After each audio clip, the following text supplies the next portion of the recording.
You may be seated.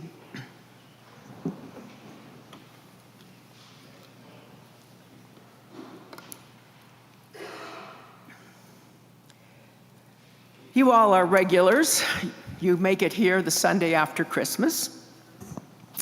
It's called Low Sunday because we typically don't have a lot of people here because a lot of folks don't go every Sunday. They go twice a month or 3 times a month or 1 time a month or twice a year. So they've all been here on Christmas, and they also all come on Easter. So typically the Sunday after Christmas and after Easter are called Low Sundays because there aren't many folks here. But you're all here, and you're lovely, and I'm so glad you are. Well, you might remember that there was a time, and I think we even did it last year, where on the Sunday after Christmas, we did not have a sermon. The clergy loved this day because we were so exhausted after all those Christmas services that somebody did not have to screw up the time and energy to come up with another sermon just a couple days later. And that is because we did Christmas lessons and carols on the Sunday after Christmas, and we just got to sing our hearts out, but in lieu of that, we didn't need a sermon.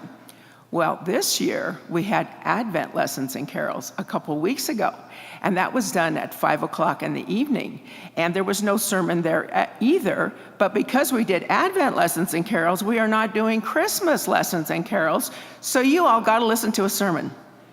So, I thought it might be fun because this text in John, which is admittedly very difficult. It's hard to even listen to, let alone preach on. But I thought because we're missing singing all those Christmas carols, I wanted to talk a little bit about singing in the sermon. So, you all remember this book? How the Grinch Stole Christmas? This is my copy.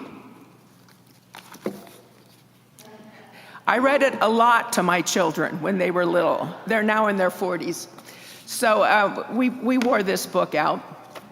But what I want to do is kind of walk us through that and play with the text theologically and then link it to John.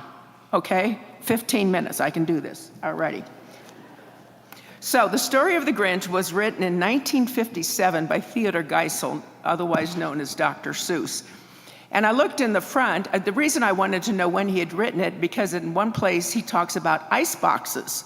Well, no, yeah, some of you are nodding. I grew up with an ice box, but he doesn't use the word refrigerator, because I guess we weren't using refrigerators, and although I think we had them. I don't remember. Anyway, he talks about ice boxes. So I was curious when he wrote it, and it was in 1957, and while I was finding that, I noticed that his birth date was listed on the title page, and he was born, I don't know, aught something, and so he was 53 when he wrote this story.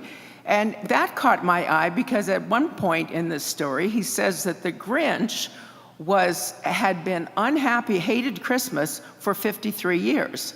So I began to wonder if it's a little autobiographical, I don't know. But anyway, the story goes like this.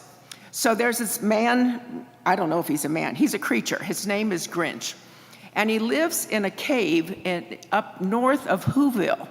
Now, Whoville is a little village where everybody's last name is Who. The only person whom we meet in this individually is little Cindy Lou who was only 3 years old. But everybody in Whoville had the last name of Who. It's kind of like being in an Appalachian holler, I think, where they all have the same last name. Well, the Grinch lives up there all by himself, and he hates Christmas. He just hates it. And there's 3 things that he hates in particular, and they all have to do with noise. One, he hates all the noise when the boys and the girls play with their toys. He hates all the noise when all the Whovilles, both the tall and the young and old, I think it's young and old there, sit down to their banquet feast, and it's very raucous and loud. And then he also hates, but this most of all, the singing that they do on Christmas, when all the Whos, both the tall and the small, stand together and hold hands, and they sing, sing, sing, sing, sing, sing, sing. And he hates that sound. Well, we don't know why he was this way, but our narrator tells us he gives us three possibilities of why the Grinch hated Christmas so bad. One was that his head wasn't screwed on right. Number two was that his shoes were too tight. Or number three, that his heart was 2 sizes too small. Now, those are all rather vague explanations for why someone would hate Christmas. I'm sure they're metaphors for something, but it's fun and playful, but it doesn't tell us a whole lot. So I thought, well, I wonder if we could go a little farther with this. Why was the Grinch like this?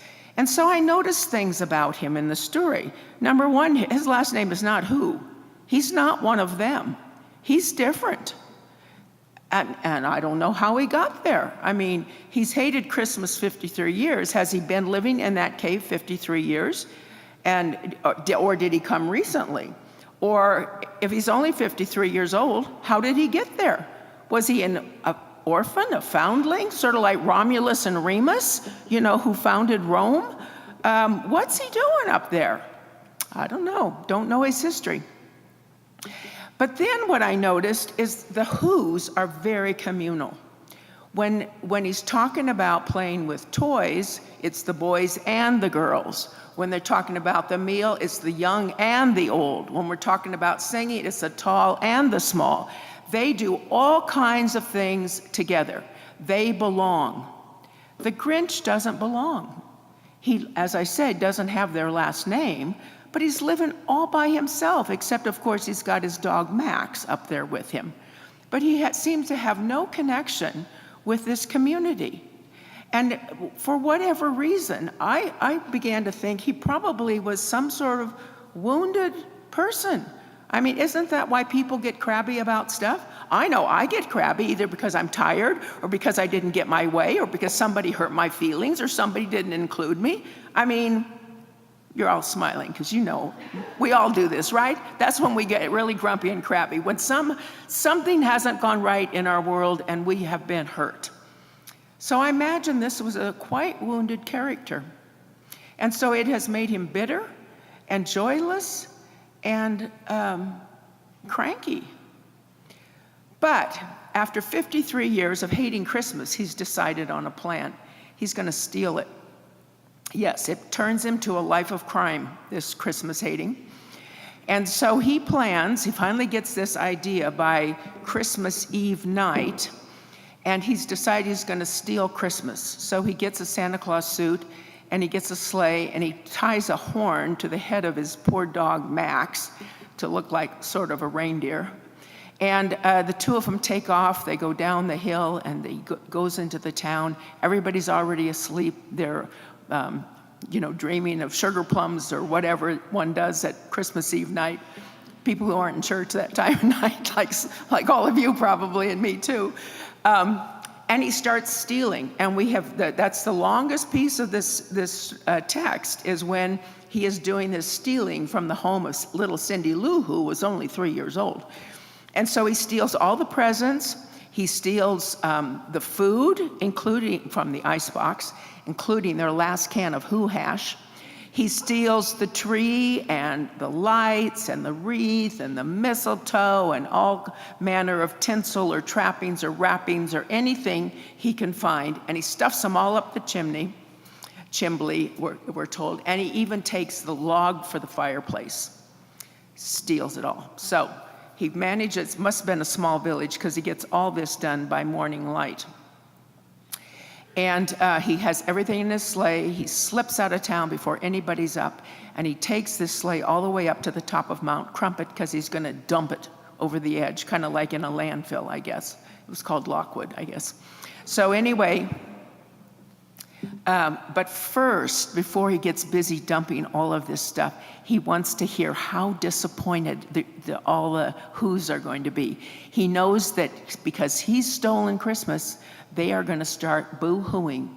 And he just wants to hear them be a mess, crying and sobbing and carrying on. And that means he would have won. Well, he listens. And there's a noise. And it grows. But they aren't crying. They're singing. like they always did, standing side by side, the tall and the small, holding hands, and they're singing. And he doesn't know what to do. He is stunned. You see, what the Grinch had thought was that the way you get Christmas is that you got to work to get it done. He says in the story, you have to, it comes from a store. So you have to get organized. You have to make a list. You have to go buy things. You have to buy wrapping paper. You have to get your tree out. You have to put the lights on. You have to make all of your cookies and all of your food. You have to hang the wreath. You have to do the mistletoe. If you bake cookies, you got to do that. If you go to Cookie Exchange, you got to figure out how to do that one. Nobody knows anymore. And you have to do all of this hard work. And that's how you get Christmas. And we know that, don't we? Don't you go into a store, grocery store, and you got to pity the clerks. I mean, they're getting tired too, but they say, well, are you ready for Christmas? And I say, no, I'm never ready for Christmas. My sister told me that this year when somebody asked her that, she said, no, I'm not, but neither was Mary. And I started thinking about that because I'm never ready for Christmas. That simple statement, are you ready for Christmas, is a critique. Because if you've managed to have it done like a week early, oh my goodness, you can be so self-righteous because you got it organized on time. And you knew how to plan starting in August. But all the rest of us who can't seem to get it done feel like we're just terrible, disorganized slobs, and somehow we can't work out in August that Christmas comes on the same day in December every single year. It never moves. We shouldn't be surprised. It was like when Corey Farley wrote an article years ago in the newspaper complaining about the commute traffic coming from the west. And he says, you know what? Every morning, people can't be in the right lane. There's all this last-minute lane changing. And he says, people, this is the order. It goes Robb, McCarran, Keystone, Virginia, Wells. It's the same order every morning. You can get in order on time. And that's kind of what it's like for those of us who can't get Christmas done on time. We should know that it's coming. But even if somebody else isn't judging you, you're judging yourself. And that's the world the Grinch lived in. That these people in Whoville did that all by themselves. They brought Christmas on, and so he stole it. But what happened was, even though he had stolen all of that stuff, what they reveal is that they know something different. They knew that what was in their heart was the Word made flesh, who had been given to them as a free gift. And it's not too far a jump when you have been given the Word made flesh who came to dwell among us, that you jump to the words of the songs and you can still sing the songs. They knew that all of that, those trappings, all those things you bought, all those things you prepped for, that was just gravy. That's what flowed from the fact that you had been given this gift. And as the angel said in the Luke story, the angel said to the shepherds, for unto you is born this day in the city of David a Savior who is Christ the Lord, and this shall be the sign to you. You will find the baby lying in a manger. The Whos knew somehow that this was a gift, all a gift. And this stopped the Grinch in his tracks. He stood there for 3 hours, we're told. He puzzled and puzzled till his puzzler was sore. He's standing there in the snow, ice feet cold, and he's trying to work out how was it he had done everything to steal Christmas, to destroy all of their hard work, and Christmas came anyway, and it came with a song in their heart, many songs in their heart. And then you know what happens? He repented. The New Testament talks about repentance, but the Greek word is metanoia, and it means to have a change of heart, to reorient yourself, to do a 180. And it took him 3 hours because for 53 years he's been hating Christmas. And it suddenly gets through to him that the Whos had it right. We don't make Christmas happen. It doesn't come, our salvation does not come because we've been so good about doing all the work in the right order and having it all done on time. It is pure gift. The Word has come and dwelt among us, full of grace and truth. And that's kind of the story. Once he has had this insight, he roars back into town, he distributes all the gifts, and he himself carves the roast beast. Now, you have to notice something about this. The Whos did not judge him. They did not reject him and say, oh, so finally he comes around, huh? Well, I don't know if we're gonna, we just may not accept him. I think we should wait a few years to see if this thing sticks. And furthermore, he can sit in the back of the room. He doesn't need to take my pew on Christmas. They welcomed him right away. And maybe they'd been trying to do that. They tried to befriend him on Facebook. Maybe they sent him Christmas cards. Maybe they dropped off cookies at his door. Who knows? But he had never been there with them.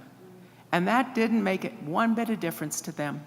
They welcomed him, and he became a part of their community. I'm guessing he played with the boys and girls with the toys. We know he ate the feast with them. I bet he learned all of those Christmas carols. We are told, though, that on that day, his heart grew 3 sizes that day. Now, you might remember that he had, at first, his heart was just 2 sizes too small. So not only did his heart go to normal size, he had a superfluity of a big heart. So he had an enlarged heart. But that's a medical condition. That can kill you. It can kill you. I had a hospice patient who had an enlarged heart, and then it went away, and we had to take her off hospice. She graduated, and she was not happy. She had liked her hospice team. And so the Grinch did die, in a sense. He died to his life of isolation. He died to his sense of poor self-worth, I believe, because he had not been a part of a community. He did not, he had to die to not belonging. He had to die to his notions of how Christmas arrived. He had to die to the idea that all of this was not for him. And that is the most important thing that the angel says to the shepherds. For unto you, you poor shepherds, working class blokes, this baby is for you. And the Whos had already known that. They accepted that this baby lying in a manger, the Word made flesh, was given to them as pure gift. They were made worthy by the fact of that gift. And they had known it and trusted it all along. And the Grinch got that on Christmas. With his heart that was so extra large now, he died to a whole bunch of things that had kept him separate and isolated and different. And he too received grace upon grace. Amen.